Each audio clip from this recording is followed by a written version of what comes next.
gracias a Dios estamos aquí y pues tenemos este momento para hablar, para adorarle, para alabar, para ser ministrados por Él.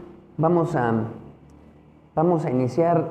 Hemos estado estudiando la vida del rey David. Hay, creo que varias cosas. Cuando en la Biblia ves tú que Dios le dedica varios capítulos, ¿no?, a una persona, algo tiene Dios que decirnos. También lo ves tú en la vida de Abraham, varios capítulos están en Génesis. Hay algo que tiene que decirnos Dios ahí, ¿no? Muy bien. Vamos a la primera lámina. La primera lámina dice ahí: la desobediencia a la palabra de Dios trae muerte. La desobediencia a la palabra de Dios trae muerte. Vimos eso en el mensaje de hace 8 días. Vimos cómo un hombre llamado Usa toca el arca, ¿no?, y muere. Pero no fue Usa el único que desobedeció ahí. La verdad es que no. Ahí también desobedeció David, porque era responsable de todo lo que estaba ocurriendo, de todo ese evento. Y Dios había marcado cómo se tenía que llevar el arca, cómo se tenía que transportar, y pues no se hizo como Él quiso, como Dios quería. También, pues todas las personas, los levitas, toda la gente que estaba alrededor, 30,000, ¿no? Leíamos, pues eran personas que estaban desobedeciendo ahí. Usa no fue el único, ya él fue como la gotita, ¿no?, que derrama el vaso cuando toca el arca y cae fulminado. Muy bien, eso lo vimos. Y esta verdad que estamos poniendo ahí en la pantalla, a mí me parece que es una profunda verdad que uno debe de guardar en su corazón para siempre. Guarde eso en su corazón. La desobediencia a la palabra de Dios, ¿qué? Trae muerte. Y sabe, no es porque lo dice nada más ese pasaje en David, no. Desde Génesis hasta Apocalipsis, usted puede ver esta verdad. En Génesis 2, verso 16 y 17, no lo pongo en pantalla, pero desde ahí el Señor le advirtió a Adán que la desobediencia le llevaría a la muerte, y así fue. Dios le dio una instrucción muy clara a Adán, y él no obedeció. ¿Y qué pasó? Muerte. Y así fue. Ahora fíjese bien, Dios en su misericordia soberana, no mató a Adán físicamente en el momento que pecó, pero sí murió espiritualmente. Adán murió físicamente años después, pero ahí Dios se apartó de su vida. Vamos a la siguiente lámina. Me gustaría nada más que dejar unos conceptos claros. Siguiente, por favor. Dice ahí: misericordia es cuando Dios no me da lo que merezco. Cuando Dios no me da lo que merezco. Eso es misericordia. Y eso abunda en muchos de nosotros todos los días. Porque Dios debería de pagarnos de una manera justa todas las cosas que hacemos, y no lo hace. Ahí ves tú su misericordia. Por eso hay un canto que dice: y su misericordia se renueva cada mañana, porque Dios no nos da lo que merecemos. No nos da. Y la gracia de Dios es cuando Él nos da lo que no merecemos. Imagínense cuando se conjuga la misericordia y la gracia de Dios, ¿no? Primero, detiene todo el castigo que tú mereces, que merecemos. Y 2, cuando además de eso te dice: y te voy a dar algo. ¿Cómo? Aparte de no darme el justo pago por esto, ¿me vas a dar algo? Sí, y te voy a dar algo muy valioso. Eso es la gracia de Dios. Es algo tan profundo, pero esa la puede ver usted día con día en Dios. Y eso que pasó ahí, que estudiamos de Usa y el arca, ahí usted puede ver la misericordia de Dios. Ay, pero ¿cómo si mató a Usa, pero no mató a los otros? David ahí merecía morirse. Ay, hermano, ahí David transgredió la ley de Dios junto con todas esas personas y merecía morir. Y usted ahí lo que puede ver es la misericordia de Dios de una manera especial, así sobregrande. Y esa a veces no se entiende, pero ¿por qué Dios nos perdonó? Él es soberano. Su misericordia soberana, grande y pues determinó, extenderé mi misericordia en este momento y no los mataré, aunque esto es justo. Qué tremendo. Entonces cargue usted siempre con esta verdad. La desobediencia a la palabra de Dios trae muerte. ¿Y entonces por qué no nos ha pasado nada? Por la misericordia de Dios que actúa en su vida, pero no abuse de ella. O sea, la gente no puede decir, bueno, pues entonces voy a conducirme como quiera en mi vida, al fin que la misericordia de Dios no está para siempre. Lo pudo constatar así fuertemente, ¿no? Tengan en cuenta eso. Ahora, no solo en el Antiguo Testamento, como vemos desde Génesis, está esta gran verdad de la desobediencia a la palabra de Dios trae muerte. No solo ahí. En Romanos 6:23 dice, porque la paga del pecado es muerte.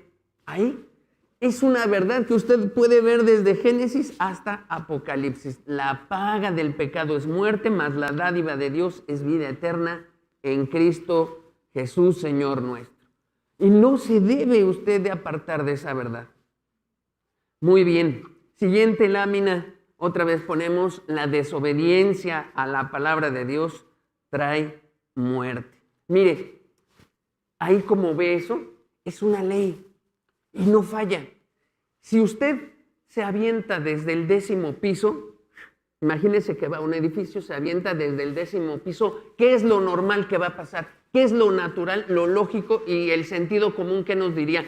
10º piso, no tercero, no cuarto, 10º piso. Lo normal es que se muera. Lo normal es que quede ahí en el concreto embarrado. Lo normal es eso. El milagro, la excepción es que sobreviva eso, a esa caída, ¿sí o no? Lo milagroso, lo sorprendente es que usted sobreviva a esa caída. Entonces, ahora vea esto. Esto es la ley. Eso es lo que va a pasar. Eso es exactamente lo que le pasa a todo ser humano. La desobediencia a la palabra de Dios trae muerte. Lo excepcional, el milagro, lo que usted puede festejar y decir, oye, no me ha pasado nada, es que usted está aquí con la oportunidad de escuchar la palabra de Dios. Eso es excepcional. ¿Sabe usted que hoy que usted aquí esté sentado escuchando, es una inmensa, infinita misericordia de Dios, así que no podemos ni medir de que Dios haya dicho, te voy a dar la oportunidad, ven, siéntate, escucha mi palabra. Es enorme, porque la ley es eso, la regla, lo normal, lo natural es que estuviéramos ya muertos, porque la desobediencia trae muerte. No se aparte de esa verdad. La norma por pecar es morir. Lo normal es que Dios nos dé lo que merecemos y eso es justo para Él. O sea, si usted ayer robó, lo normal es que usted haya amanecido muerto. Eso es lo normal. Eso es lo justo. Eso es lo que Dios, si lo hace, sería loado por su justicia. Dirían todos los ángeles y todos los seres celestiales, justo es Dios porque pagó como merecíamos. Lo anormal es que estemos aquí hoy. Por eso, aunque a veces suena trillada la frase, cuando le doy la bienvenida, le digo buenos días, qué bueno, gracias a Dios estamos aquí, de verdad, gracias a Dios estamos aquí. Su misericordia para su vida se está extendiendo. ¿Hasta cuándo? No lo sé. Yo entendería esta verdad y diría, lo tengo que practicar, lo tengo que vivir. Ahora, entonces aquí, pues eso es lo que vemos, ¿no? No hay que acostumbrarse a la misericordia y a la gracia de Dios no se vaya usted a acostumbrar a eso. ¿Por qué?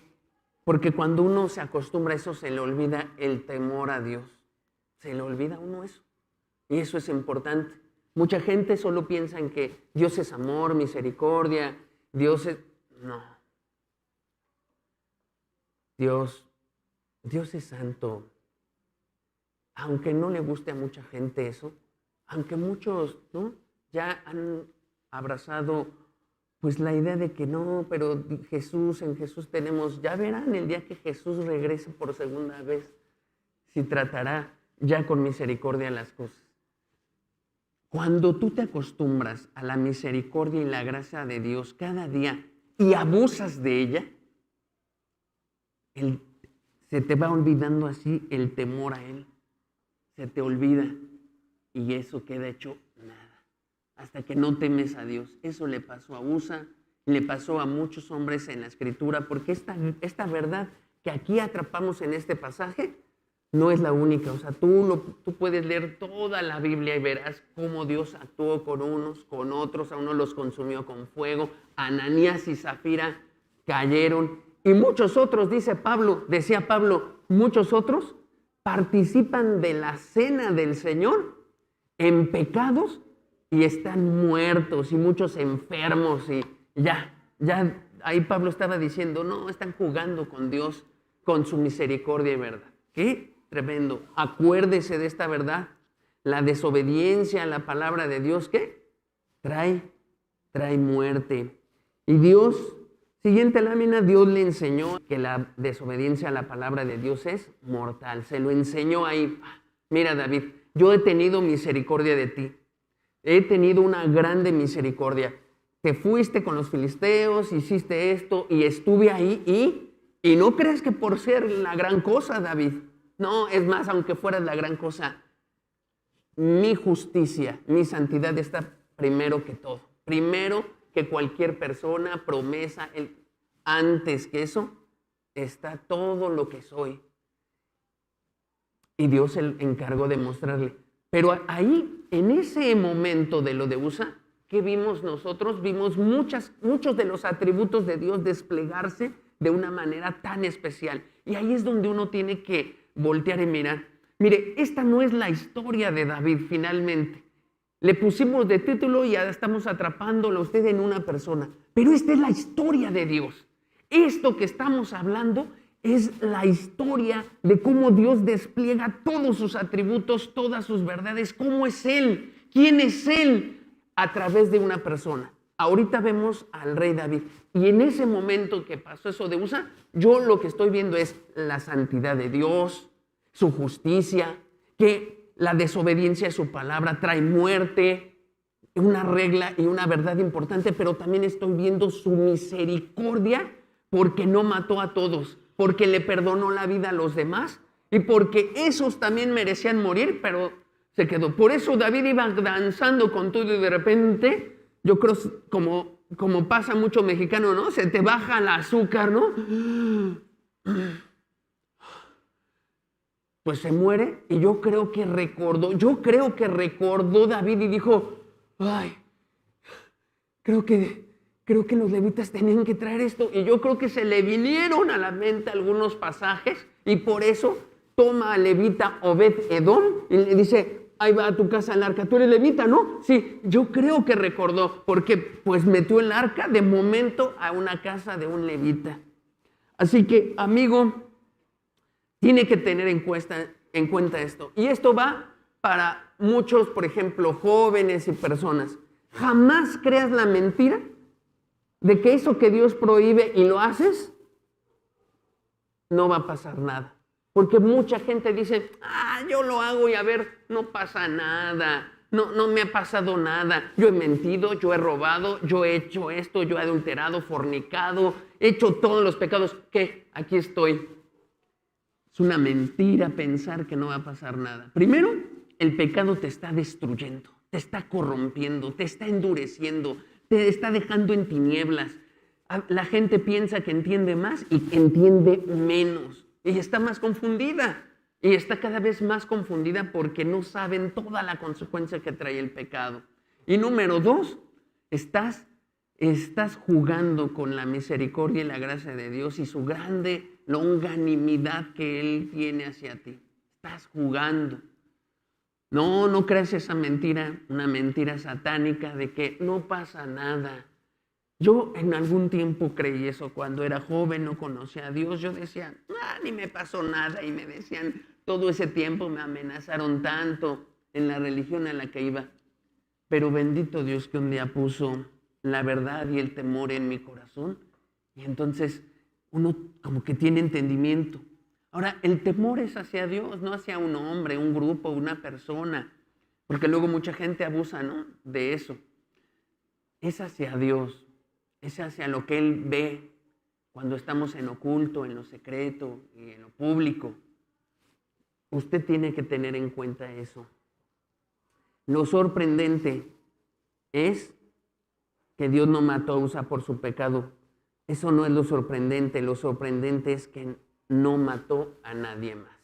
Eso fue lo sorprendente. Mucha gente se sorprende y dice, ¡ay! ¿Cómo que se murió Usa? Vea usted el poco entendimiento de la grandeza de Dios. La gente se sorprende cuando ve que se murió una persona. Lo verdaderamente sorprendente es, qué bueno que solo fue una y no fueron todos ahí. Porque Dios hubiera arrasado con todos y todos los seres celestiales hubieran aplaudido. La desobediencia trae muerte. Muy bien, muy bien. Esto era un punto con el que quería yo retomar todo esto, todo lo que habíamos visto en la enseñanza pasada. Si pasamos ahora sí a la siguiente lámina, el día de hoy vamos a continuar y vamos a ver este tema que se llama el verdadero adorador. El verdadero adorador. Yo creo que Dios quiere hablarnos mucho. Estamos aprendiendo o recordando, porque tal vez ya uno había tomado estos principios, pero está uno recordando con fuerza qué le importa a Dios, ¿no? Muy bien, hagamos una oración y dejemos que la palabra hable a nuestras vidas. Padre, muchas gracias, Señor. Muchas gracias por tu misericordia que se renueva cada mañana. Gracias, Dios, por todo lo que nos estás hablando, por lo que tu palabra dice, Señor. Gracias por todo eso. Bendito seas y bendito Jesús, Señor. Si en este episodio la misericordia tuya fue tan grande, la gracia y verdad que vinieron con Jesucristo debe ser infinitamente más grande, Señor. Oh, nuestra mente no alcanza a comprender tanto que has hecho, Dios, y tanto que tú has pasado por alto. Hoy pon temor para que valoremos más la misericordia. Hoy pon temor para que valoremos más tu gracia, Señor. Hoy pon temor genuino para que valoremos más, Señor, cuando tú perdonas, Señor, y traes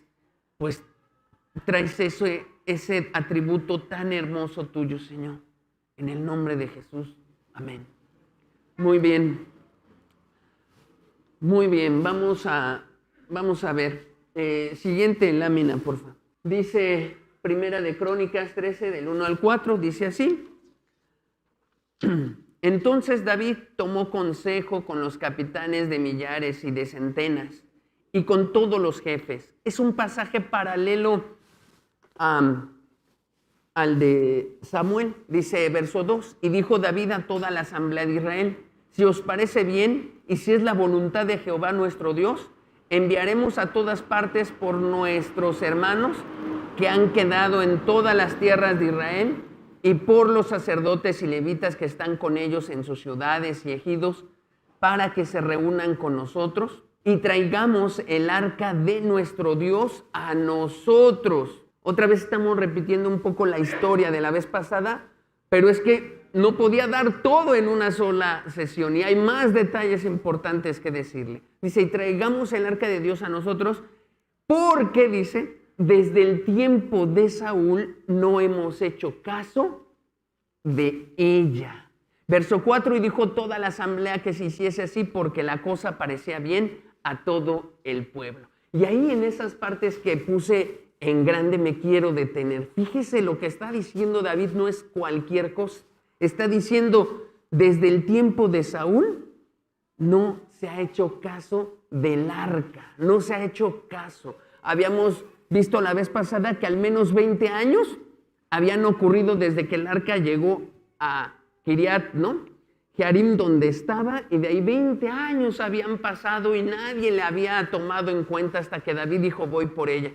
Algunos otros dicen, y antes de ese evento, ni se estaban ya ofreciendo los holocaustos con el sacerdote Elí como se debía, y le calculan 60 años de olvido al arca, como Dios quería que se atendiera su presencia. 60 años. Aquí lo que voy a tratar de transmitir es una idea muy fuerte. La gente se olvidó de Dios prácticamente.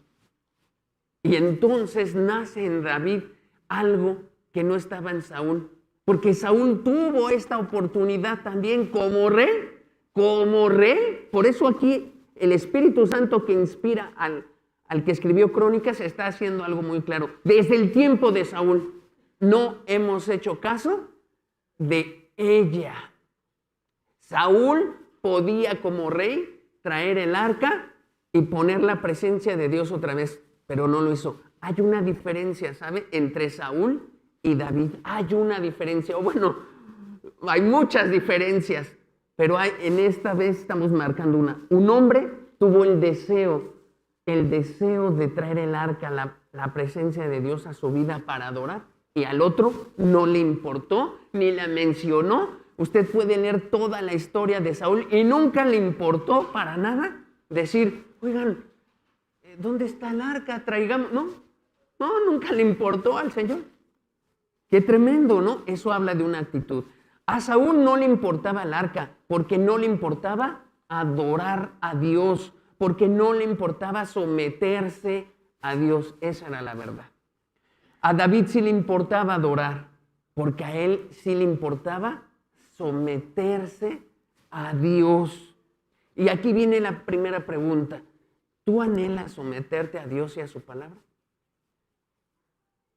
¿Tú anhelas someterte? Porque sabe, el arca para David no era nada más de, pues ya qué bonito tener como un amuleto ahí la presencia de Dios y ya. No, él entendía con claridad, es someterme a la voluntad de Dios. Es someterme a lo que dice Él, es obedecer lo que está diciendo su palabra, su ley revelada, y eso simboliza, y eso a Saúl no es que no quisiera traer el amuleto, porque él consultó al efod, consultó brujas, consultó él, pero lo que no quería era someterse. Y eso es, amigo, lo que voy a ir profundizando para irle diciendo lo que implica realmente adorar a Dios. Adorar a Dios no es saber quién levanta las manos más alto, ni también quién se postra de rodillas más hasta abajo, ni también quién es el que llora aquí en la reunión. No, tiene que ver con una sumisión a su palabra, a someterse completamente a lo que Dios dice. Bueno, Saúl no lo quería, eso no lo quería, y ahí tú ves una grande diferencia. Entonces, ¿anhelas someterte a Dios y a su palabra?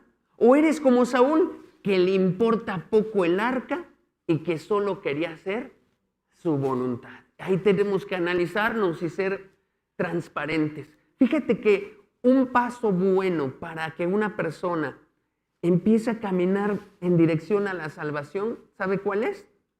Ser transparente con uno. O sea, ser genuino y decir, no, pues yo la verdad es que no soy esto, no hago esto, no obedezco a Dios. Ya, ese primer paso es bueno, porque hay gente que hasta se engaña pensando que es buenísima y todo está siendo en contra de Dios. Entonces, una buena pregunta es, ¿anhelas someterte a la palabra de Dios o eres como Saúl? Y aquí creo que encierra muchas cosas. ¿Realmente anhelas la presencia de Dios o no la anhelas? A Saúl le importó poco.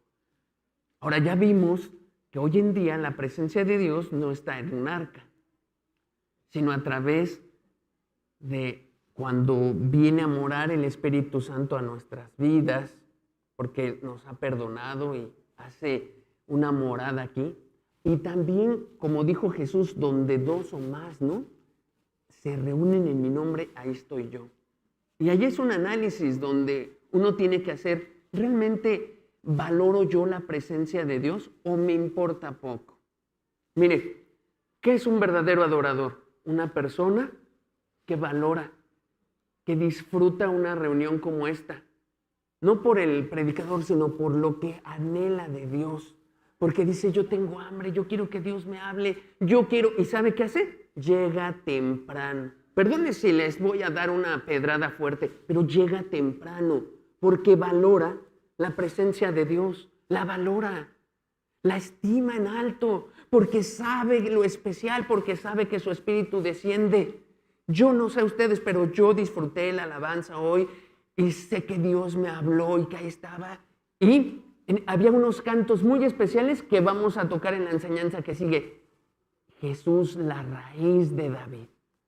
Ahí vamos a encontrar varias cosas, pero mire, ¿valora usted la presencia de Dios como para llegar, como para decir, yo voy a hacer todo lo necesario, voy a levantarme temprano, voy a esforzarme, voy a ver y a sentir y a palpar la presencia en todos? ¿O le importa poco como Saúl? Pues ahí llego cuando pueda. Es de relleno, ¿no? Eso yo no lo veo. Ni puedo yo juzgar a ninguno de ustedes si llega tarde, no. Porque cada uno puede tener su explicación, ¿no? A mí también me puede pasar en algún momento llegar. Pero eso sí lo ve Dios. Usted tiene que analizar. Porque así como tú tratas a Dios, no esperes que Él te trate mejor, más, menos.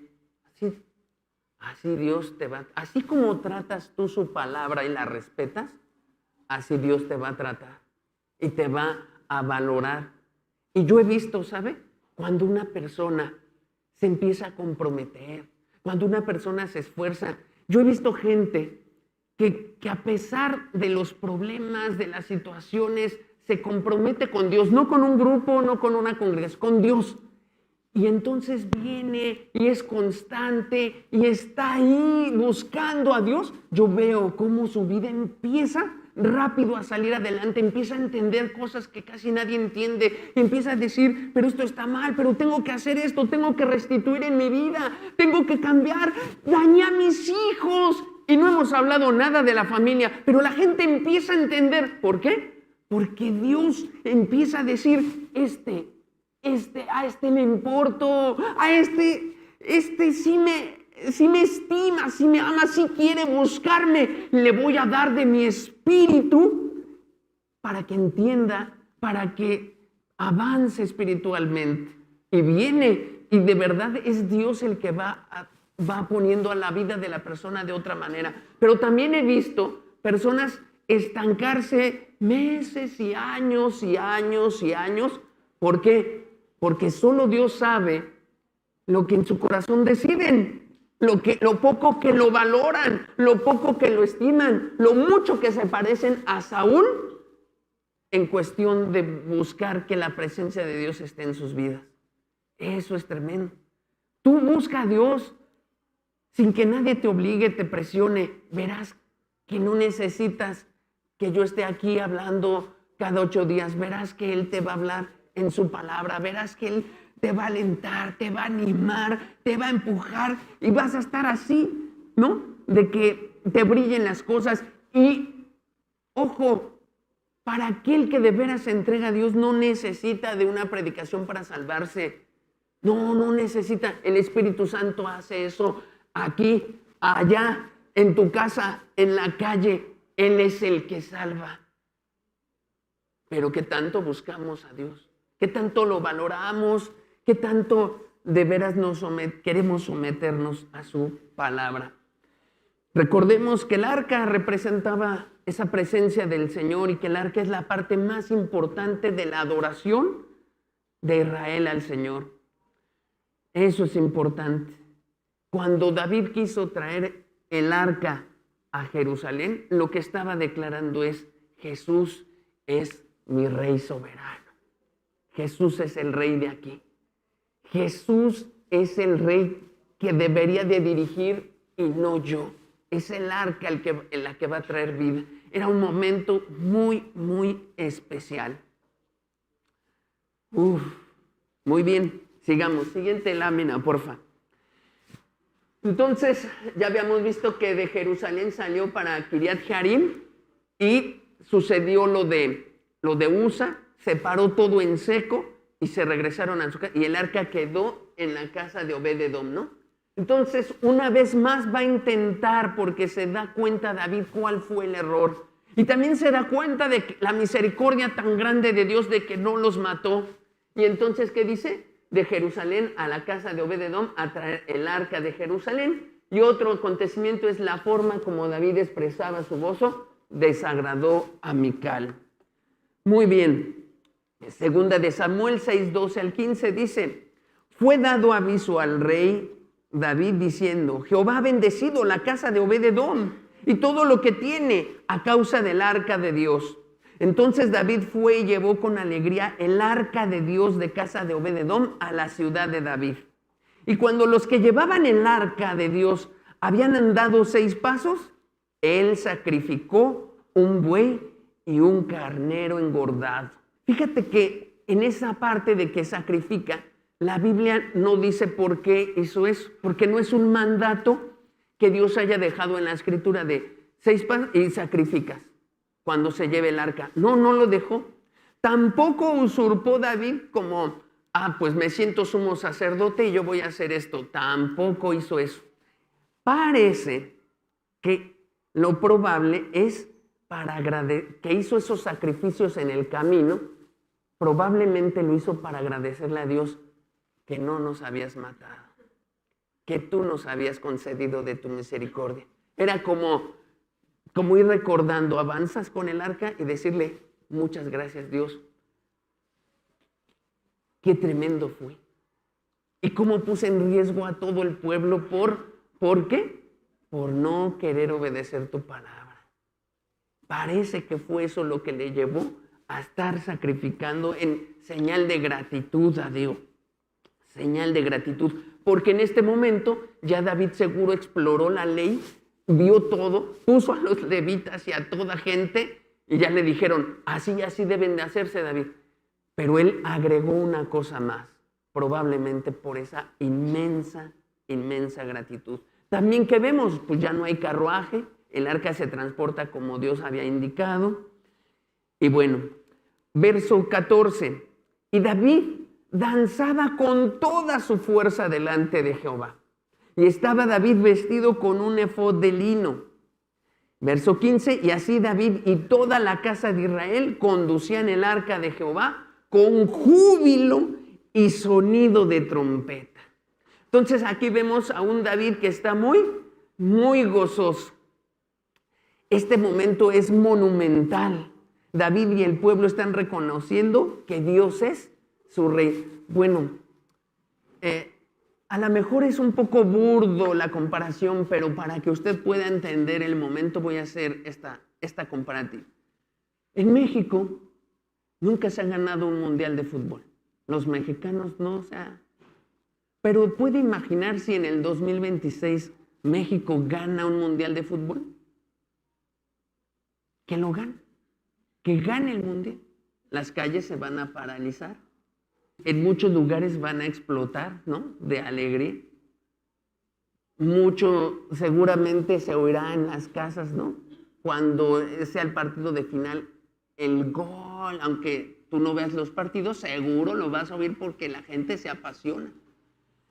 Pero ¿puedes imaginarte eso en México? A la gente hasta se le va a olvidar todo lo del narcotráfico ese día. ¿En serio?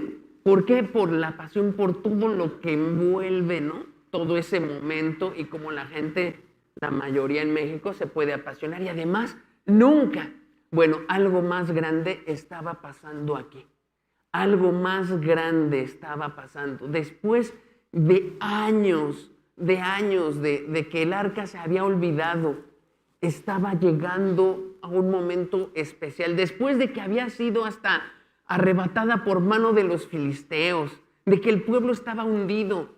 Ahora el arca estaba llevando a ser como, a estar en un trono especial en Jerusalén, símbolo de todo Israel. Era algo especial. Entonces había fiesta en las calles, todo esto estaba paralizado, todo el pueblo estaba atento, todos tenían un ánimo, un grande ánimo. Ahora sí, además David estaba seguro de que estaba haciéndolo conforme a la voluntad de Dios y todo marchaba en eso, ¿no?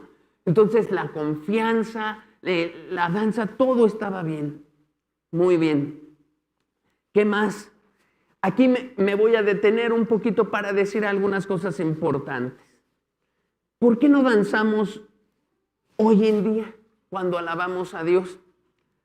Bueno, al menos aquí, ¿no? En esta iglesia local, ¿por qué no danzamos, no? Como David ahí se ve que danzó con mucha fuerza. ¿Por qué no hacemos esto? Porque hay iglesias que han tomado este pasaje pues para decir, mira, como David danzaba, pues nosotros vamos a danzarle también. Y hay iglesias o congregaciones donde se hace mucho eso, ¿no? Se danza. Es más, hay congregaciones donde hay danzarinas, ¿no? Que suben al estrado y hacen todo show y danzan y toda esa parte. Bueno, ¿por qué no lo hacemos nosotros? ¿Se había usted preguntado eso?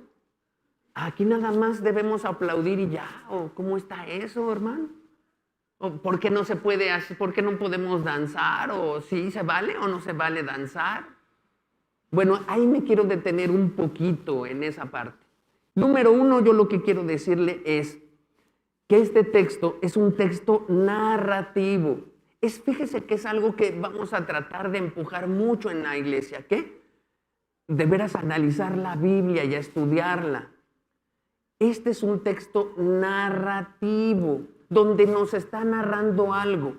Cuando en la Biblia ves textos así que narran pasajes históricos, que describen eso, un acontecimiento histórico, uno no debe tomar de ahí un pasaje y hacerlo ley y decir, pues así pasó aquí, así voy a hacer mi vida. No, espere. Esto es un texto, ¿qué? Narrativo, me está describiendo algo histórico. No es un texto prescriptivo o que ordena algo, como en el libro de Éxodo, que da leyes Dios, que da reglas Dios, que da mandamientos. Entonces uno tiene que aprender a leer su Biblia y a distinguir y a decir, de aquí no puedo tomar toda una doctrina y decir, se vale danzar como David porque David lo hizo. No. Tampoco estoy diciendo que si lo hacemos esté mal, pero nada más estoy poniendo fundamentos para decir, no podemos agarrar ya un texto así, narrativo, y convertirlo en algo que es ordenanza. Pues no se puede. Y así muchas cosas. A lo mejor algún día hablamos también acerca del velo, ¿no? Y otras cosas así, donde lo que hay que hacer es analizar lo que dice la Biblia, ¿no? Y estar observando qué quiso decir ahí el autor. Aquí es un texto narrativo. Eso es lo primero que quiero que medite usted. El texto no está mandando que hagamos eso. ¿Qué más? Bueno, danzar es parte de la costumbre de las épocas de Israel. Se acostumbraba a tocar con panderos en momentos como estos de grande celebración. Cuando celebraban la victoria sobre sus enemigos, ellos tenían esta práctica cultural fuerte, ¿no? Danzar. No solo lo hacían cuando el arca se transportaba, no solo en eso. También si triunfaban con sus enemigos, danzaban. Si se casaban, danzaban. Era parte de su cultura. Era parte de su cultura. Ahora, ¿qué pasa en el Nuevo Testamento? ¿Qué pasa ahora? ¿Qué dice la Biblia acerca de esto en el Nuevo Testamento? Pues no hay un pasaje que hable acerca de danzar. Tampoco estoy diciendo que lo prohíbe. Tampoco digo, está prohibido porque la Biblia no dice. Pero tampoco dice, y los cristianos ahora en el Nuevo Testamento vamos a danzar y a darle con todo y aquí despejen sillas, muchachos, vamos a danzar. No, tampoco estamos diciendo eso. Eso no lo aclara en el Nuevo Testamento. Pero ¿qué sí dice? Y es en donde yo me voy a concentrar. ¿Qué sí dice de de esto al menos 3 puntos muy importantes. ¿Qué se dice de esto? Para que ahí que uno lo tenga súper claro. Y sabe, tiene que ver más con el corazón. Eso es lo que se dice. Número 1, siguiente lámina. ¿Debemos alabar a Dios? Sí. Eso sí lo dice la Biblia. ¿Debemos alabar a Dios? Sí. Dice Hebreos 13:15. Así que está en el Nuevo Testamento, ofrezcamos siempre a Dios, por medio de Él, sacrificio de alabanza, es decir, fruto de labios que confiesan su nombre. Ahí está. O sea que Dios sí pide a la iglesia en el Nuevo Testamento, le pide alaba. Ya, no hay vuelta, ¿no? ¿Qué más? En Santiago 5:13, ¿está alguno entre vosotros afligido? Haga oración. ¿Pero está alguno alegre? Cante alabanzas. Creo que lo deja bien claro el apóstol, ¿no? Pues claro, sí es importante, sí hay que hacerlo, sí hay que congregarnos, sí hay que apreciar, sí hay que venir y cantar y alabar a Dios. Y ya, ahí hasta lo está dejando claro para la iglesia. Número 2, y creo que este es de los más importantes. Debemos alabar a Dios a partir de vidas que se someten a la interpretación correcta de las Escrituras. A ver, vamos a decirlo despacio. Debemos alabar a Dios a partir de ¿qué? De si mi vida se está sometiendo a la correcta interpretación de la Escritura. Si se somete uno a la palabra de Dios. Si te estás sometiendo. Una vida que llega, que no le importa, que no se somete a Dios, que la verdad lo tiene en poco, que sale de aquí y a mentir, a robar. Mire, ¿de qué sirve? Perdone, pero de nada sirve. Y eso no lo use de pretexto para decir, entonces si ya me dijeron que no importa. No, es que tú tienes un problema con Dios severo.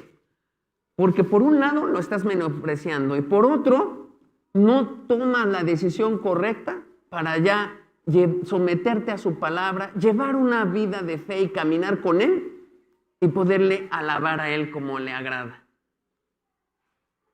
Entonces, estás atrapado. Si dices, voy a alabarlo, tienes que someterse a su palabra. Si dices, entonces no lo voy a alabar, tienes un problema con Él porque te ve como un Saúl que lo menosprecias y no te va a tratar mejor a ti.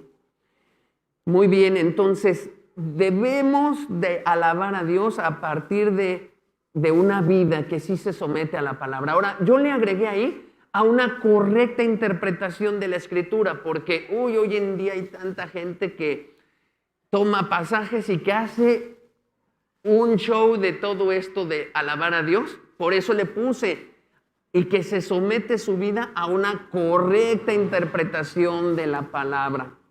Efesios capítulo 5, versos 18 y 19 dice, no os embriaguéis con vino en el cual hay disolución, antes bien, sed llenos del Espíritu, hablando entre vosotros con salmos, con himnos y cánticos espirituales, cantando y alabando al Señor en vuestros corazones.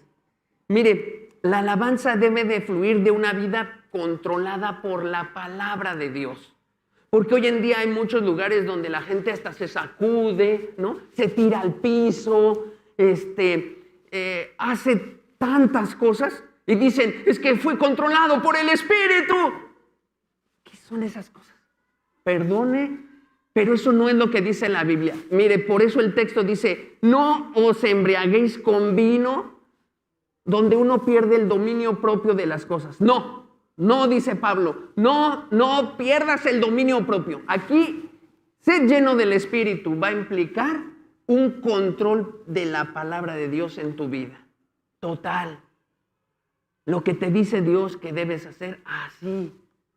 No cosas así estruendosas, locas, y mucha gente toma de pretexto eso de David que danzaba frenéticamente y se pone a hacer y se avienta, ¿no? Y se empuja y danza y hace revuelo con todo. No, amigo. el que toma el control es el Espíritu a través de la palabra. Ya lo veremos en más pasajes. Implica entonces que uno entiende correctamente la palabra de Dios y cómo se somete uno a ella. ¿Qué le agrada a Dios? Esto. Y si tú danzas en tu lugar, no hay problema, pero que sea porque hay una vida controlada por su palabra. Eso es lo que le agrada a Dios. La obediencia más que los sacrificios. La obediencia más que los sacrificios. Y si tú le hablas con toda la transparencia, y si tú ahí estás diciéndole, Señor, mira, ayúdame, me someto a ti, sácame de esto, Dios, hazme nuevo, y ahí te entregas, mira, a Dios le agrada eso. Esa es la riqueza que debemos vivir como iglesia, ese sometimiento, la parte de la adoración y la alabanza. Mire, la enseñanza edifica mucho, oímos, pero esa parte especial de la alabanza es tan especial. Es el momento en que necesitamos todos los creyentes y los no creyentes donde uno se somete a Dios. Es el momento especial donde todas las cosas se conjugan. Nuestra mente está enfocada en los cantos, nuestro ser, nuestro cuerpo, espíritu, todo se está enfocando en una cosa. Dios es el Señor. Me rindo a ti. Es un momento especial. Es un momento sublime. Los que me están viendo en la transmisión, se vale hacerlo en casa, sí, pero se pierden de mucho de lo que estamos viviendo aquí. De verdad. Porque no es lo mismo estar atrás de la pantallita viendo la alabanza que cuando estamos aquí y la presencia de Dios está aquí y tú puedes aquí someterte a Él. Puede ser de pie, puede ser sentado, puede ser de rodillas, puede ser inclinado totalmente. Sí, lo que importa es acá, el corazón, cómo me estoy sometiendo a Dios y Dios lo ve y cómo le estoy diciendo, tú sabes que lo que más me cuesta trabajo es dejar esto. Hoy lo entrego en ti. Hoy te entrego esto, Señor. Hoy te entrego esto y esto. Y uno está empujando a toda la humildad, ¿no? Está empujando, más bien empuja todo el orgullo hacia afuera. Y pone todo en su corazón para entrar con humildad delante del Dios vivo y verdadero. Y sabe, usted no va a salir igual después de eso en la alabanza. Claro que no. Claro que no. Dios ve ese corazón y eso le agrada a Dios. Entonces uno debe de someterse y si eso te lleva de júbilo a danzar, pues danza. Y si eso te lleva en la expresión externa, es lo de menos. Lo que nos está importando es lo que está aquí adentro en el corazón. Muy bien. Siguiente lámina, por favor. Una vida controlada por la palabra de Dios garantiza, uno, que la persona esté obedeciendo a Dios. Eso es importante. Y dos, que el contenido de la alabanza es bíblico y está enfocado en Dios y no en el hombre. Y no en el hombre. Miren lo que dice Juan 4, 23 al 24. El versículo especial. Mas la hora viene, dijo Jesús, y ahora es cuando los verdaderos adoradores adorarán al Padre en espíritu y en verdad. Porque también el Padre tales adoradores busca que le adoren. Dios es espíritu y los que le adoran ¿en qué? En espíritu y en verdad es necesario que le adoren. Un comentarista bien dijo, ¿qué quiere decir en espíritu y en verdad? Con la actitud correcta y basado en la palabra de Dios, centrados en Cristo. Eso es. Para que usted entienda con mucha claridad la actitud correcta. Un sometimiento a Dios genuino. Eso es en espíritu. ¿Qué más? Basado en la palabra de Dios. Eso es en verdad. No basado en cómo creo yo que son las cosas. No basado en mis ideas, mi cultura, mi forma de evaluar, de pensar. No. Evaluado, sometido en la palabra de Dios. Eso es que lo adoremos en verdad. ¿Y enfocado en qué? En Cristo. Eso es. Así de sencillito. ¿Quiere usted ser una persona que de veras entre en la presencia de Dios y Dios de verdad, el Dios de todo el universo, te hable, te ministre, te visite? Hágalo en esto, con la actitud correcta, en espíritu. Hágalo centrado en la palabra de Dios, sujeto a voy a obedecer lo que he entendido y con todo el corazón hacia Cristo. Y listo. Ahí está. Eso tuvo David en estos momentos que va arrastrando el arca. Ahorita lo vamos a ver. Que va llevando el arca entre varas. Esa es la actitud que debemos tomar. Entonces debemos alabar a Dios, pero debemos alabarlo con la actitud correcta, en espíritu y en verdad, sometidos a la palabra. De nada sirve tener la voz más especial. O sea, a lo mejor Dios lo bendijo con el don de cantar y tiene la voz más maravillosa, pero si usted no se somete, ¿de qué sirve? ¿De qué sirve? No, pero yo sé tocar los instrumentos más. Pues sí, pero mire, lo que más le está importando a Dios es ese sometimiento genuino, ese someterse a su palabra en espíritu y en verdad, enfocado en el amor de Cristo. Ahí está todo. Ahí está. Esos son los adoradores que Dios busca, que busca todo el tiempo que le adoren. Desperdiciar el momento de alabanza, oh amigo, está menospreciando a Dios, la presencia de Él. Yo lo invito, pues no que me dé cuentas a mí, sino que vea con Dios y pueda usted estar atento a decir, yo quiero llegar a ser ministrado por Dios en ese momento. Y quiero llegar a sujetarme.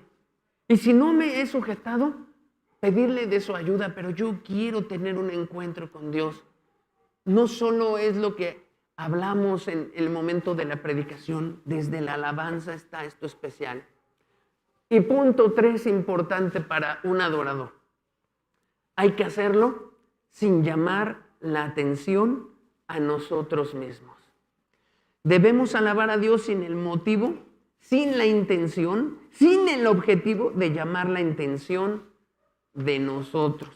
Sin eso, Mateo 23, 5 al 7 dice, está hablándole Jesús a los fariseos, antes hacen todas sus obras para ser vistos por los hombres, pues ensanchan sus filacterias y extienden los flecos de sus mantos y aman los primeros asientos en las cenas y las primeras sillas en las sinagogas y las salutaciones en las plazas y que los hombres los llamen Rabí, Rabí.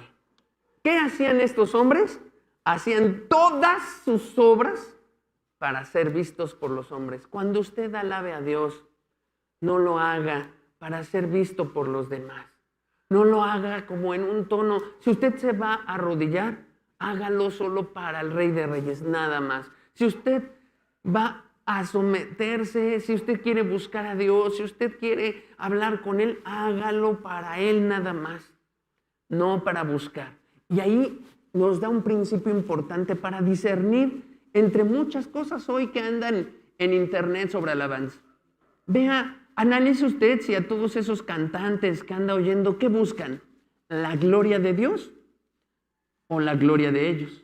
Porque ahí dice bien claro que algo que reprobó Jesús de los fariseos fue, hacen todas sus obras para ser vistos por los hombres. Pero cuando usted ve el cantante que sale súper bien acá, ¿no? Cantando y lo enfocan y todo el rostro y yo y mi voz, ¿no? Y todo el teclado y lo maravilloso. Dígame usted, ¿está buscando la gloria de Dios eso? Esos son elementos para que usted aprenda a discernir y a decir, caray, pues creo que estas personas que están buscando, ¿no? La gloria de Dios o la gloria de los hombres. Ahí empieza usted a evaluar. Y también para evaluarse uno mismo, ¿no? Para evaluarse cuando uno quiere cantar, cuando uno quiere alabar a Dios. ¿Para qué? ¿Para ser visto por los demás? ¿O lo hago para glorificar a Cristo? Para darle gloria al Rey. Para hacerlo con todo mi corazón por lo que ha hecho. Para agradecerle las muchas misericordias que ha tenido, por las cosas difíciles que me han parecido, pero que sé que tiene sus propósitos eternos. Y para tantas cosas que uno tiene que decirle a Dios, ¿no? Y para tener esperanza y ánimo y fe. Bueno, ahí está el verdadero adorador. Entonces, hay que alabar a Dios, hay que alabarlo sometiéndonos a su palabra, a una interpretación correcta a ella, en espíritu y en verdad, pero no para ser visto por los hombres, no para ser visto por los hombres. Siguiente lámina, porfa. Dice, y aquí es una cosa que podemos fijar, la expresión externa de la alabanza va a variar de cultura a cultura. Ya analizamos lo que de verdad le importa a Dios. ¿Qué le importa? Acá el corazón. Amigos y hermanos, entonces ya no juzguemos también si otros de repente alaban a Dios y dicen, y unos ¡ay, míralos! Están danzando bien. La expresión externa va a variar de cultura a cultura. Si los hermanos de Nicaragua son más serios, ¿no? Amén, así su cultura. Lo que importa, ¿qué es? Lo de adentro. Lo que Dios va a valorar es si te estás sometiendo a la palabra. Si los hermanos que están en África tocan tambores, están tocando tambores y les gusta así y todos alrededor están así, no los juzguemos y digamos, ¡oh, esos están! No, porque ¿qué importa? Acá, si se están sometiendo a la palabra, si hay un sometimiento y si no quieren llamar la atención o no lo hacen para los demás, sino para Dios. ¿Sabe? Los ingleses son muy serios, los alemanes. Si un alemán viene aquí de una iglesia y nos ve a nosotros, va a decir, oye, estos sí le dan duro, ¿no? Y nada más estamos aplaudiendo. Pero es que el latino es diferente y depende también la altitud, ¿no? De la parte latina. Hay algunos más expresivos, otros menos introvertidos, más extrovertidos para expresar a Dios. Bueno, no juzguemos eso, no evaluemos eso, no caigamos en una idea así falsa de que, y si usted un día se levanta y danza a Dios, adelante, háganlo solo en orden, sin empujar a las demás. Dios me llevó eso, sí. Lo que Dios va a valorar es lo que está aquí adentro. Sométase a la palabra de Él. Sujétese, eso es lo que a Dios le va a importar. Eso es lo más. La expresión externa, ¿no? ¿Cómo lo hacemos? Va a variar de cultura a cultura. Y de iglesia local a iglesia local es la verdad. Eso también va a variar. Si usted ha visto otras iglesias donde pues alaban de una forma más, bueno, solo esperemos que lo hagan en la actitud del corazón correcta, ¿verdad? En la actitud del corazón correcta. Pero eso no lo podemos ver nosotros, es lo que ve Dios. A veces sí podemos alcanzar a discernir y decir, no, es que aquí sí se están pasando y llaman más la atención hacia la gloria de ellos que hacia la de Dios. A veces eso sí nos puede pasar. Muy bien. Entonces no es algo normativo lo de la expresión exterior. Lo que es normativo es que cualquier expresión externa de alabanza a Dios debe ser el resultado de una vida obediente a Dios. Eso sí es la norma. Cualquier cosa externa que expresemos de cómo debe ser resultado de nuestra obediencia a Dios. Muy bien. Regresamos a David. Entonces, para esa cultura de Israel fue apropiado expresar la alabanza de esa manera. Para la época de David y su cultura israelita fue súper apropiado. Estaban bien si ellos danzaban y saltaban. No estaba mal. Lo que Dios estaba viendo no es quién saltaba más alto ahí, si David o no. ¿Qué estaba viendo Dios? El corazón de David. Y fue apropiado para eso. Ahora, ¿por qué digo eso? Vamos a Primera de Crónicas 15:2. Dice, Entonces dijo David, el arca de Dios no debe ser llevada sino por los levitas, porque a ellos ha elegido Jehová para que lleven el arca de Jehová y le sirvan perpetuamente. Verso 14 al 15 dice, así los sacerdotes y los levitas se santificaron para traer el arca de Jehová, Dios de Israel, y los hijos de los levitas trajeron el arca de Dios puesta sobre sus sombras en las barras, como lo había mandado Moisés conforme a la palabra de Jehová. A ver, eso que usted está leyendo, eso es lo que Dios vio en la alabanza de David. ¿Qué vio? Este hombre me obedeció. Este hombre, yo hablé. Yo dije que me desagradó lo que hizo Usa y lo que hicieron todos. Y este hombre se llenó de temor en su corazón, de un temor reverente hacia mí, y dijo, voy a obedecer a Dios. ¿Y qué hizo? Puso en orden todo, puso a los levitas, puso a los sacerdotes, los santificó, cargaron y todos.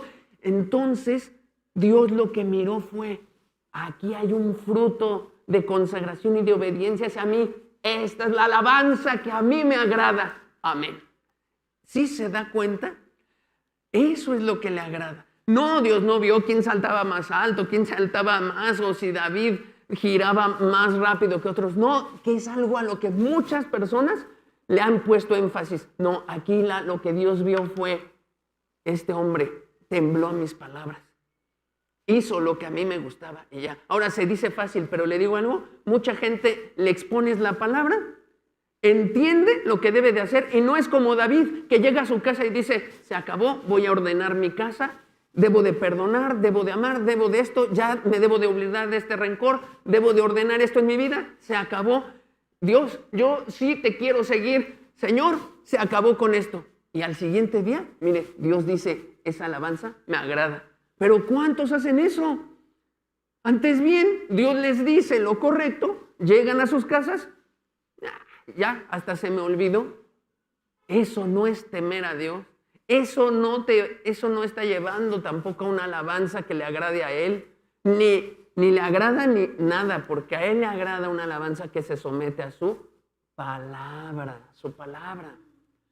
Entonces, espero que le vaya quedando súper claro todo esto porque pues, es esencial para su vida espiritual. Esto es lo que le agradó mucho a Dios. En esa lámina tan especial, nosotros como hombres podemos mirar lo externo, ¿no? Podemos mirar lo externo, aquí está este con la trompetita, estos alabanzas, ay, se ve un júbilo impresionante y David danzando. Y la gente religiosa eso hace, mirar solo lo externo y copiar lo externo, así. No, miremos a lo interno, miremos en esta lámina lo que está dentro de este hombre que está danzando. Es temor verdadero de Dios, le obedeció, se ajustó a la línea total de sus palabras y por eso el arca ahora va en barras, cargada por levitas, con el paño azul como se indicaba. Eso es la verdadera adoración. A eso a Dios le agrada.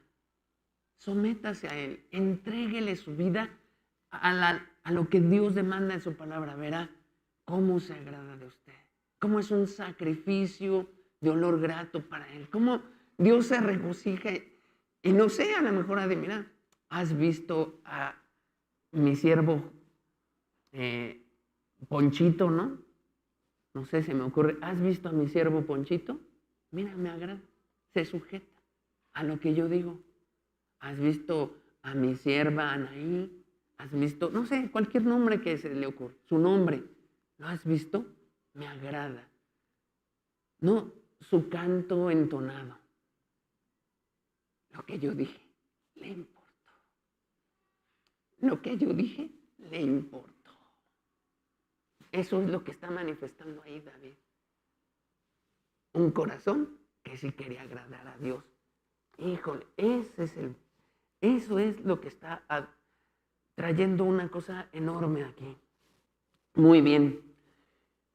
Segunda de Samuel, vamos a la parte restante. Segunda de Samuel, que es el menosprecio que tuvo Mical.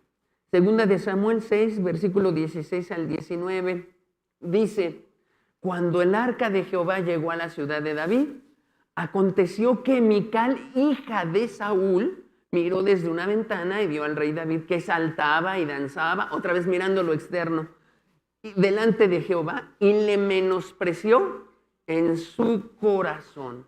Fíjese que me llama a mí la atención que el texto dice Mical, hija de Saúl. Y yo pensé, seguro porque al lector se le olvidó que Mical era hija de Saúl y tuvo que repasarlo. No, el que escribió esto no dijo, por si se le olvidó al hermano que Mical era la hija de Saúl, mejor se lo vuelvo a escribir. No lo hizo por eso. Aquí lo que está diciendo es un énfasis.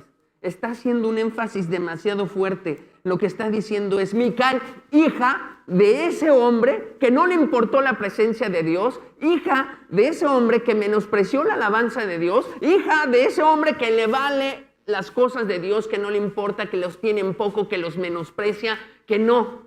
Eso es lo que está diciendo el autor. Qué tremendo, ¿no? Qué tremendo. Y la verdad es que esa es la actitud que va a tener Mical, la misma que tuvo su padre Saúl.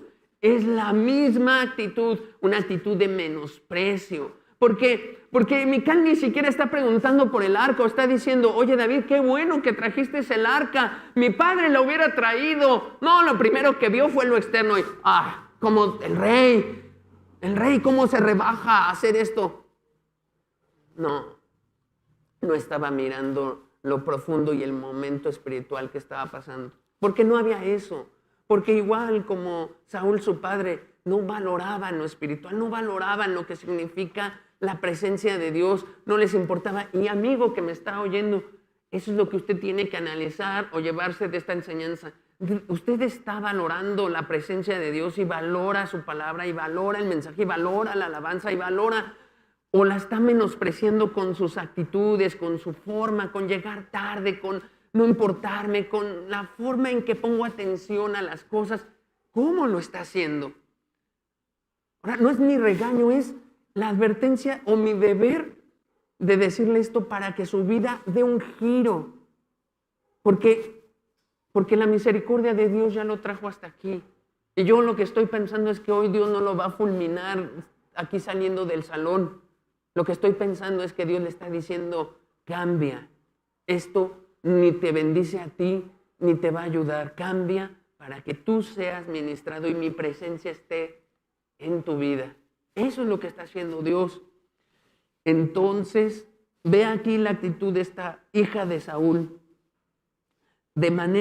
Ahora, ¿qué era Saúl? Era un hombre soberbio, mundano, carnal, que menospreció el arca. Y esto es lo que demostró esta Mical. Verso 17 dice, metieron pues el arca de Jehová y la pusieron en su lugar en medio de una tienda que David le había levantado. Y sacrificó David holocaustos y ofrendas de paz delante de Jehová. David está aquí en su punto espiritual más alto de todos. Vamos a ver cómo el libro de Samuel va llevando a David como, a pesar de los momentos de desaciertos que tuvo y que ya revisamos, cómo va llevando a David de lo menos a lo más en su punto alto espiritual. Y aquí está en un momento espiritualmente hablando muy alto David, muy alto, o sea, quizá con un discernimiento, quizá entendiendo más, después de haber pasado pruebas de Dios, ¿no? En el desierto, quizá después de haber enfrentado tantas dificultades con Saúl, con batallas, está en un momento espiritual muy fuerte aquí David. Y está con toda devoción hacia Dios y está declarando, Señor, nos sometemos a ti, nos sometemos a ti. Verso 18, y cuando David había acabado de ofrecer los holocaustos y ofrendas de paz, bendijo al pueblo en el nombre de Jehová de los ejércitos.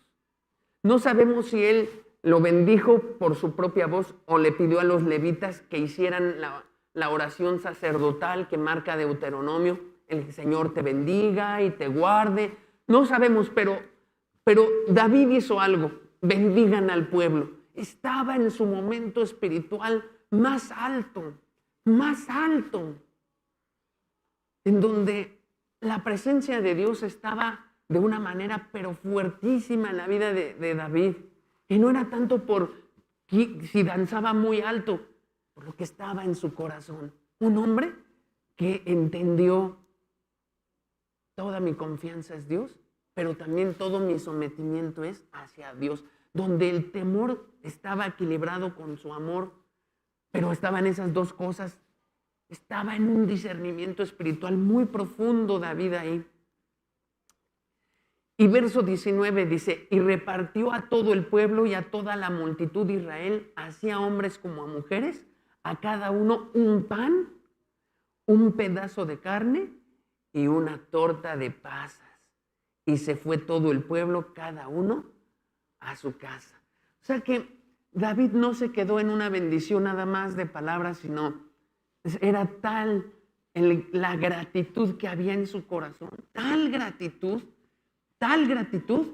que bendijo al pueblo y le dio un pedazo de carne, pan y esta torta de pasas. Qué hermoso. Ahora, pues, ¿se acuerda que habíamos leído que eran como 30,000 los que estaba llamando a ser? Imagínense, aquí yo creo que eran más, porque tan solo 30,000 fueron por el arca y ahora ya había regresado y toda Jerusalén, ¿no? ¿Sabe cuánto invirtió David en eso? ¿Sabe lo que significa dar más de 30,000 pedazos de carne, tortas de pasa? Pero estamos en el punto más alto espiritual de David, de gratitud y de todo lo que estaba experimentando con Dios, que no le importó, ¿no? Y ahí está, que el pueblo se sienta bendecido. Qué especial, qué momento. Y además deja un poco registrado eso. En Primera de Crónicas, un pasaje paralelo, dice así el capítulo 16, verso 7. No voy a leer todo el capítulo 16 porque me tardo, pero usted léalo en casa. Es todo lo que alabó David en ese momento. Dice el verso 7. Entonces en aquel día David comenzó a clamar a Jehová por mano de Asaf y de sus hermanos. Verso 8. Alabad a Jehová, invocad su nombre, dad a conocer en los pueblos sus obras. Cantad a él, cantadle salmos, hablad de todas sus maravillas. Porque grande es Jehová y digno de suprema alabanza y de ser temido sobre todos los dioses. No estaba expresando David todo lo que pensaba, sentía y vivía, porque en ese momento, por toda su trayectoria, podía decir: no hay ningún Dios como nuestro Dios. Nadie le gana al Dios de Israel. Nadie es comparable con nuestro Dios. Nadie. Porque todos los dioses de los pueblos son ídolos. Mas Jehová hizo los cielos. Bendito sea Jehová, Dios de Israel, de eternidad a eternidad. Y todo el pueblo dijo: amén. Y alabó a Jehová. Bueno, yo leí un fragmento muy pequeñito de todo lo que salió del corazón de ese hombre, pero estaba exaltando, estaba revelando todo lo que Dios le había transmitido en esos años, ¿no? Toda la gratitud que sentía, todo lo que había visto en él, cómo era el Dios único y verdadero, cómo lo ayudó a vencer, cómo levantó hombres cobardes, como habíamos visto, y los hizo hombres varoniles, cómo estuvo en la cueva de Adulam, cómo lo salvó, cómo ayudó a su familia, cómo escapó de Saúl, tantas cosas que yo creo que, y ahora la presencia de Dios cerca de él. Amigo, y hoy tenemos la oportunidad de algo más glorioso que eso, porque hoy tenemos la presencia de Dios habitando en el creyente, adentro, algo más glorioso. Pues cuánto no más ahora deberíamos de alabar a Dios por algo tan enorme que ha hecho y que nos ha dado sin merecer. Por eso la alabanza no es cualquier cosa, amigo, es llegar y prácticamente hablar de todas las maravillas que Dios hace, ¿no? Todo eso. Colosenses 3:16 dice, porque esta es una muy buena ilustración. Esta es una muy buena ilustración de lo que es estar lleno del Espíritu. Esto es una muy buena ilustración. Aquí David está lleno del Espíritu y eso nos deja una imagen clara con todo lo que hoy en día se habla acerca de la llenura del Espíritu, ¿no? Mucho sentimiento, caídas bien acá, revolquizas en el piso. No, aquí nos está hablando Dios de una imagen más pura y verdadera. Un hombre sometido a su palabra, adorando y hablando de todos los atributos de Dios. Colosenses 3:16 dice, la palabra de Cristo, ¿qué? More en abundancia en vosotros, enseñándonos y exhortándonos unos a otros en toda sabiduría. ¿Cómo? Cantando con gracia en vuestros corazones al Señor con salmos e himnos y cánticos espirituales. Cuando David en Crónicas empieza a decir, no hay Dios como tú, un Dios que hizo los cielos, está hablando de la palabra que moraba en él, de la palabra que moraba en él, y de todo lo que había aprendido de Dios y de todas esas cosas. ¿Qué hace el creyente cuando viene? A expresar de toda esa palabra que mora y bendice a todos los demás. Yo invito aquí a todos los hermanos a que cada alabanza, cada reunión que sea tan gloriosa, es más gloriosa que un mensaje de predicación, porque es el momento donde la palabra de Dios que mora en nosotros y en cada creyente, bendice, y esa es parecida para ministrar a Dios y ministrar a los demás. Qué especial estaba aquí. Y vean lo que está diciendo la palabra de Dios para los nuevos en el Nuevo Testamento. Mora en abundancia. Ahora, more no solamente es que la memoricemos, ¿no? Morar, que more en la palabra es que la vivamos, que la estemos viviendo. Otra vez ese sometimiento. Lo opuesto es pensar solo en nosotros, dejándonos llevar solo por pasiones. Lo opuesto en estar lleno del Espíritu es pensar solo en nosotros. Y ahí es donde uno debe tener cuidado. Una persona que alaba a Dios para su gloria se va a notar. Va a querer ser como llamativo hacia Él, no hacia Dios. Segunda de Samuel, ya terminamos, 6 del 20 al 23. Volvió luego David para bendecir su casa. Bendijo a todo el pueblo y no se le olvidó su casa. Estaban sus esposas. Recuerde que tiene muchos hijos. Llegó a su casa y saliendo Mical a recibir a David, dijo, cuán honrado ha quedado hoy el rey de Israel, descubriéndose hoy delante de las criadas de sus siervos, como se descubren sin decoro un cualquiera. ¿Qué le importaba a Mical? La apariencia nada más. Como no quedes más, ay David, tú eres el rey y mira, te pusiste a hacer lo que las siervas hacen, a danzar. Ay David, por favor. Solo le importaba la apariencia. Mical estaba preocupada por el decoro. Por eso es el estorbo más grande, ¿sabe?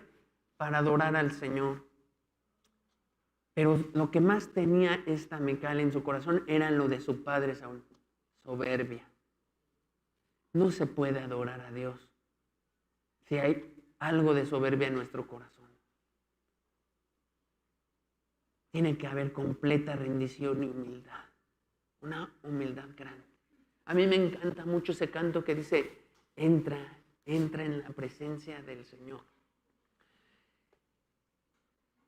Y va hablando de una actitud de humildad. No se puede.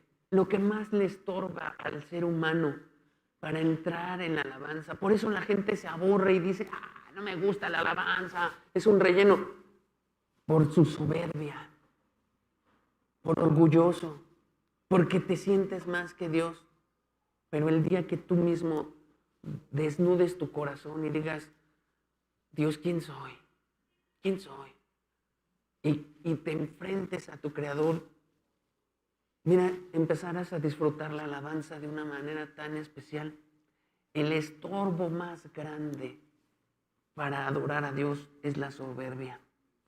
Verso 21, entonces David respondió a Mical, fue delante de Jehová quien me eligió en preferencia a tu padre y a toda tu casa para constituirme por príncipe sobre el pueblo de Jehová, sobre Israel. Por tanto, danzaré delante de Jehová. No me va a importar. Y aún me haré más vil que esta vez y seré bajo a tus ojos, pero seré honrado delante de las criadas de quienes has hablado. Y Mical, hija de Saúl, nunca tuvo hijos hasta el día de su muerte. Mical, como los fariseos, estaba más preocupada por su gloria y no por la gloria de Cristo. Pobre mujer. Que eso no nos suceda a nosotros. Muy bien. Reflexionemos ya. Puede usted o cerrar sus ojos o mantener su vista hacia mí como usted guste. Pero reflexionemos en lo siguiente. Número 1, de toda esta enseñanza, ¿usted vive consciente de que la desobediencia a la palabra de Dios trae muerte? ¿Vives consciente? Consciente es, oye, si sigo en esto, tarde o temprano, voy a cosechar y va a traer muerte y va a un destrozo a mi vida. ¿Vives consciente o no vives consciente de esa verdad? Porque es una ley, acuérdate, como aventarse del 10º piso, y lo anormal es que sobrevivas. Lo anormal, lo milagroso es que Dios no nos haya fulminado o haya determinado, se acabó tu oportunidad. Eso es lo normal. Lo anormal es, estamos aquí, aprendiendo la voluntad de Dios, dándonos Él una oportunidad. Jamás creas la mentira de que Dios, cuando te prohíbe algo y tú lo haces, digas, ay, no pasó nada. Acuérdate de eso. Acuérdate de no creer en una mentira de que no, a mí no me va a pasar nada. Tarde o temprano tu maldad te alcanzará. Tarde o temprano. Y eso lo vas a ver en David, así como llegó al punto espiritual más alto. Ya verás todo lo que va a pasar. Tarde o temprano tu maldad te va a alcanzar. Así que no creas la mentira de que no me pasó nada ahorita. No están muchas cosas ahí atrás de ti. No me enfermé, dicen muchos. No me morí. No es tan serio. Espérate. Pregunta, ¿eres como Saúl, que le importó poco el arca, la alabanza a Dios, y que solo quieres hacer tu voluntad porque eres orgulloso, soberbio? ¿Te importa poco la alabanza? Bueno, analízate. ¿O eres como David, que tiene un temor de Dios y lo que manda le obedece? Y busca traer el arca, símbolo de la adoración a Dios. ¿Qué hay en tu vida? ¿Sí estás haciendo lo que Dios te dice o no lo estás haciendo? Aquí acuérdate, no es quien levante más las manos y toque mejor y cante mejor. Es lo que hay acá dentro en el corazón. Debemos alabar a Dios, debemos alabarlo a partir de vidas que se sometan a su palabra y sin llamar la atención de otros. Pensemos, con esto termino, ¿por qué hacemos las cosas? Mical no lo hacía para la gloria de Dios, los fariseos no lo hicieron para la gloria de Dios. ¿Para qué haces las cosas? No solo alabar, no solo venir a esta reunión, no solo en tu casa. ¿Para qué haces las cosas? ¿Cuál es tu motivación? ¿Cuál es tu motivación? ¿Para quedar bien con otro?